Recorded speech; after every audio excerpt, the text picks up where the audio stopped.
Assalamualaikum warahmatullahi wabarakatuh. Semoga Allah Subhanahu wa Ta'ala berikan kita kesehatan dan panjang umur yang sempurna. Amin.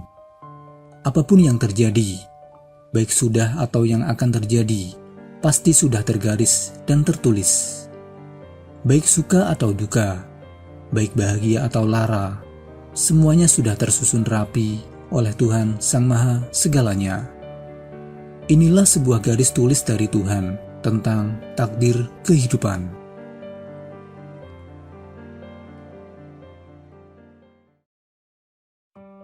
Gaji bulanannya sebesar 150 juta. Saat kembali ke kampung halamannya, dia memberitahu ibunya bahwa gajinya hanya 11 juta. Randy berusia 36 tahun dan telah bekerja selama 6 tahun di Beijing. Sekarang gaji bulanannya 150 juta. Saat di Beijing, Randy berpacaran dengan seorang wanita bernama Lisa. Dia dari keluarga biasa, tapi dia sangat menyukainya. Dia adalah seorang wanita dengan kepribadian yang baik. Dia juga sangat baik kepada orang-orang. Setelah kami berpacaran cukup lama, Lisa membawa aku untuk bertemu dengan orang tuanya. Saat itu, aku sangat gugup. Karena aku berasal dari desa dan keluargaku miskin. Aku takut orang tuanya tidak mau menerima kondisi keluargaku. Namun kekhawatiranku tidak terbukti. Ternyata orang tua pacarku adalah orang-orang yang sangat baik. Mereka tidak mempermasalahkan kondisi keluargaku. Mereka merasa bahwa kondisi keluargaku dapat diubah, asalkan aku mau bekerja keras. Ketika mereka tahu bahwa aku memiliki gaji sebesar 150 juta sebulan, mereka sangat mengagumiku dan menyetujui hubunganku dengan putrinya. Tetapi mereka juga mengajukan permintaan kepadaku, berharap aku akan selalu menjaga putrinya dan memperlakukannya dengan baik. Aku sangat mencintai putri mereka. Aku pasti akan memperlakukannya dengan baik. Belakangan aku menikah dengan pacarku, karena mertuaku tahu kondisi keluargaku. Mereka tidak meminta mahar apapun, bahkan mereka membelikan kami rumah untuk pernikahan. Aku sangat tersentuh. Mertuaku benar-benar orang yang baik, dan mereka sangat perhatian pada orang lain. Jadi aku bersumpah dalam hati bahwa aku akan memperlakukan mereka dengan baik saat tua nanti. Setelah menikah, aku bekerja lebih keras dan bersikap baik kepada istriku. Aku sangat menghargai pernikahan dengan istriku. Aku berharap untuk melakukan yang terbaik untuk membuat istri saya memiliki kehidupan yang lebih baik.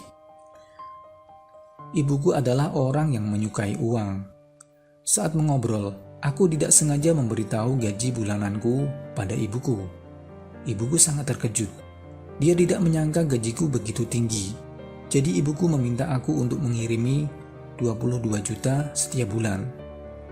Dia mengatakan bahwa kakak laki-lakiku bertani di pedesaan, dan dia tidak dapat menghasilkan banyak uang.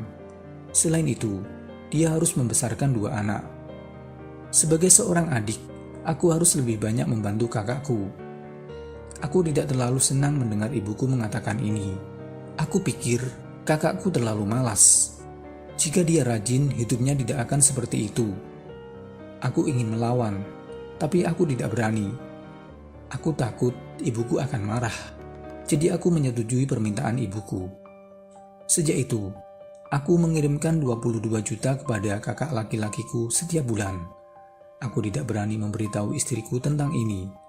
Aku takut istriku akan marah. Sejak ibuku mengetahui gajiku, ibuku tidak terlalu suka pada istriku. Ibuku merasa bahwa istriku hanya menghambur-hamburkan uangku. Jadi setiap kali aku pulang ke rumah ibuku dengan istriku, ibuku akan meminta istriku untuk bekerja. Aku merasa kasihan pada istriku, tetapi aku tidak tahu bagaimana membantu istriku. Kemudian, mencoba mencari solusi. Suatu kali, aku sengaja menelepon ibuku dan memberitahu bahwa gajiku diturunkan karena aku bekerja tidak cukup baik.